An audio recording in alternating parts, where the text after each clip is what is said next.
Australia's first TikTok house is about to land in Adelaide.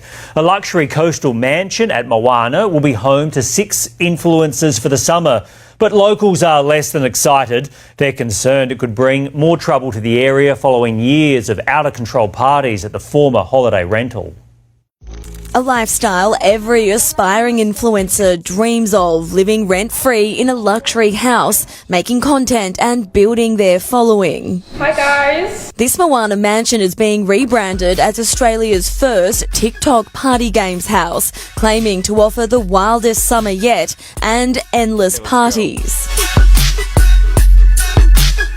Adelaide TikToker Frida Khalifi, one of the 6 content creators moving in for 8 weeks over the summer. Guys, I just did it! An opportunity she says could change the trajectory of her career.